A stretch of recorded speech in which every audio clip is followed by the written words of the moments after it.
All right, so yep. Okay, no sound. Speaker has to be on. Oh. You can flip it on and off. Okay.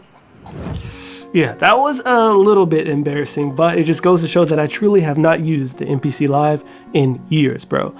So I linked up with Sarah. She's the master at the MPC to get some tips because lately I've just been kind of wanting to dive back into it. And you know, she showed me a lot, so we're gonna make a beat using everything she taught me. So the first thing I would do on the MP is actually find some drums, and then find a drum group and then chop a sample up. So we'll go to browser, go to expansions, Chill Cafe drum.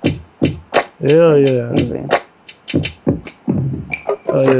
Super easy. So first things first, let's load up some kind of drum kit. Okay, hit this browse folder, go to expansion. She actually did something dope, which was making her own expansions for the MPC. She also made one for the Ableton Move. Let me know if you guys want me to do something like that. I think it's a really cool idea. But let's check out her Chill Cafe drums pack. Ooh, I like that one.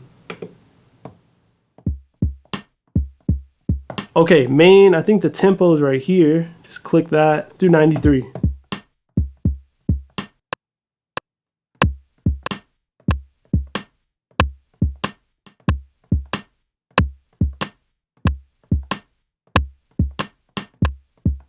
I got an overdub.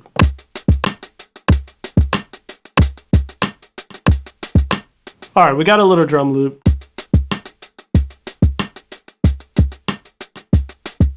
Is there like a mixer or something? Let's see.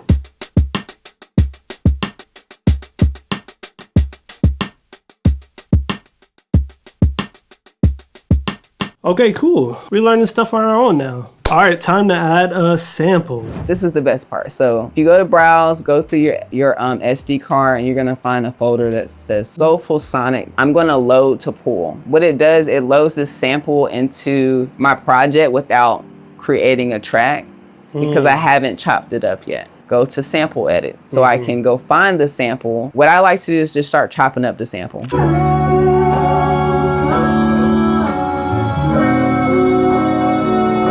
Just keep chopping until it tells me that I can't. So as you're doing that, you don't need to worry about the tempo or the pitch or any of that? Not for this workflow, because I'm gonna pitch it up later to my liking that fits well with the drums. Okay, so, yeah.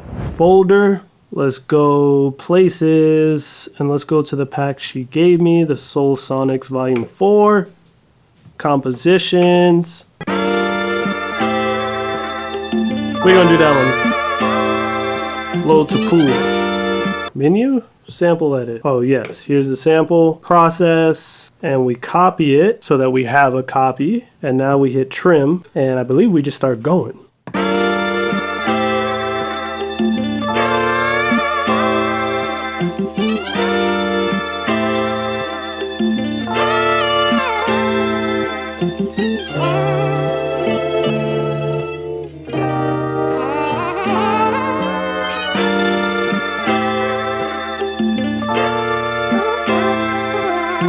All right, let's hit shift and then let's hit convert and let's do new drum track using slices and let's hit do it. First and foremost though, this MIG.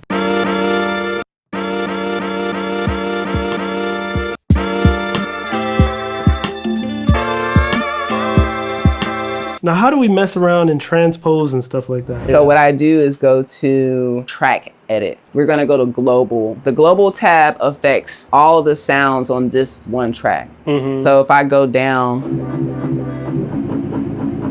if I go up. And it's every track, every single pad. You know, it's crazy. I think back when I was using this, I was like adjusting each sample to the pitch. Oh my gosh, yeah, that's a lot of work. Yeah. All right, you heard her. We go to menu and then we go to track edit and then global.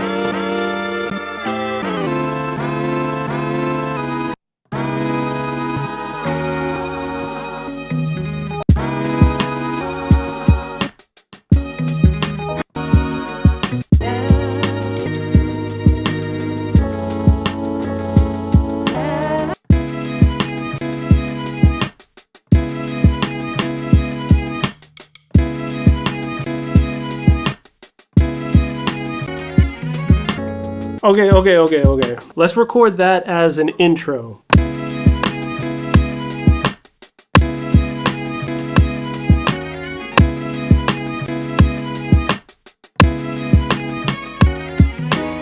Copy sequence. I can change the name to main, which the next one is probably going to be main. So this is the main one right here. And then she said, go to arrangement, hit the pencil, clear. And then I can record another sample.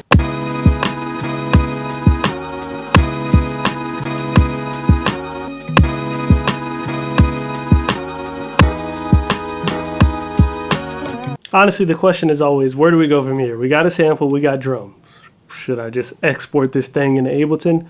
But let's see what she had to say. When I make a beat, I like to just get the basics done. Basics is like the drums, the melody, the bass, and then just kind of like a band. You know, you have the main 4 people on stage. You got your guitarist, your bass player, your drum, and then your vocalist, right?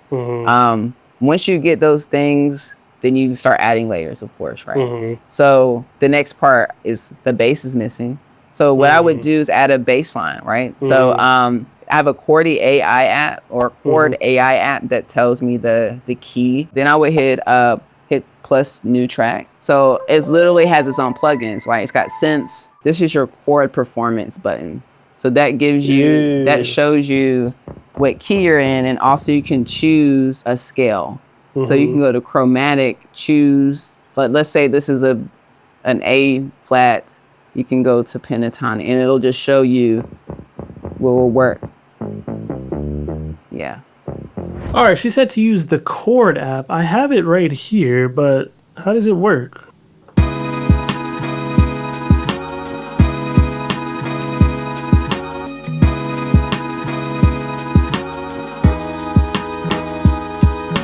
All right, so it says we're in B major, so let's open up, let's do new track, let's use one of their plugins, see if they got anything bassline. They got a plugin called Bassline.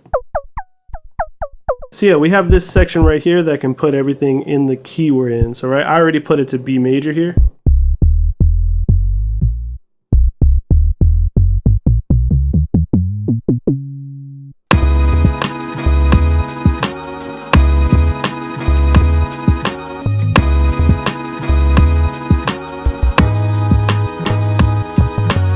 So we can move stuff around too.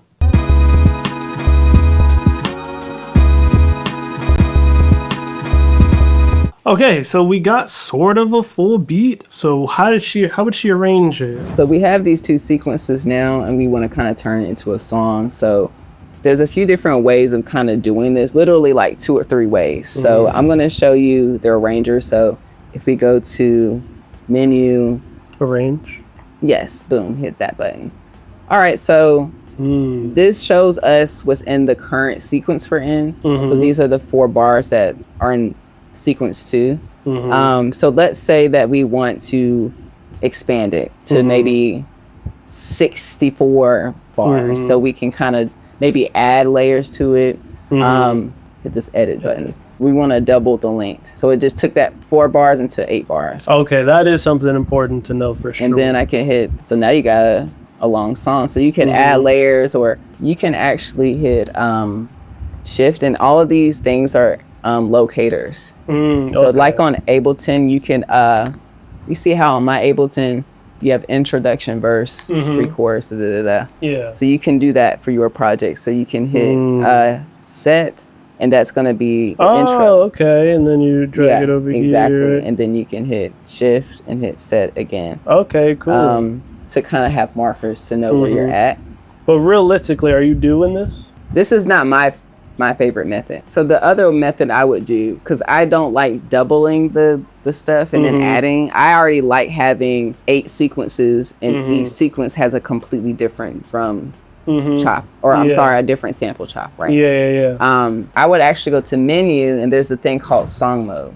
Basically, it shows you what the sequences that you've created. So let's pretend you had one that says introduction, verse 2, already there. Oh, you actually have to hit record and then select, and then select, and then select. Oh. And it basically puts the sequences in order. Okay. And then when you hit play, it plays it all. Okay, so she shared 2 methods of arranging.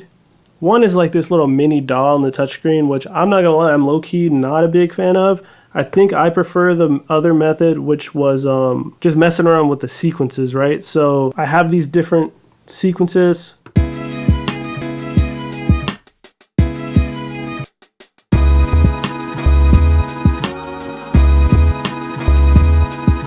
Let's take main. So I hit edit and I hit copy sequence. And we're gonna name this one intro. And then we're gonna come in and we're gonna get rid of the drums.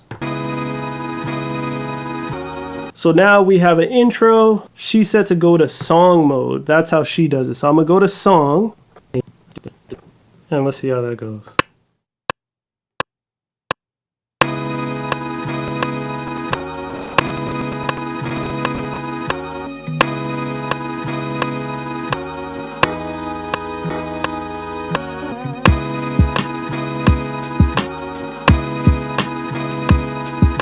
Convert to sequence. So I could put this in a new sequence. So now we're in that 4th sequence, which is a song, and then we go to menu, and then we go to arrange, and then there it is. That's the arrangement. Got it. Got it. I don't know what happened to the bass, but what I will say is I think I got the gist of this, and this is actually the first time I've actually kind of understood how to arrange something on this. So yeah, I might start using this more. I think what I gotta do is force myself to make like an EP or something just on the MPC and see how that goes. But either way, we drop this into Ableton to turn it into.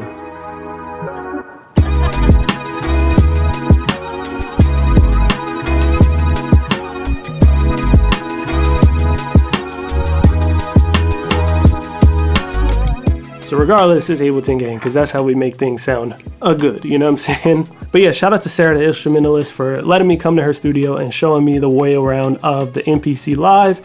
Make sure to check out her masterclass if you have one of these and you're trying to figure out how to use it like me. And definitely grab her expansion pack and her kits and everything. I'll leave all that in the description below. And if you like this collab type video I just did, let me know in the comments who I should collab with next, and like and subscribe so you don't miss out on the next video. I'll catch you in the next one. Peace.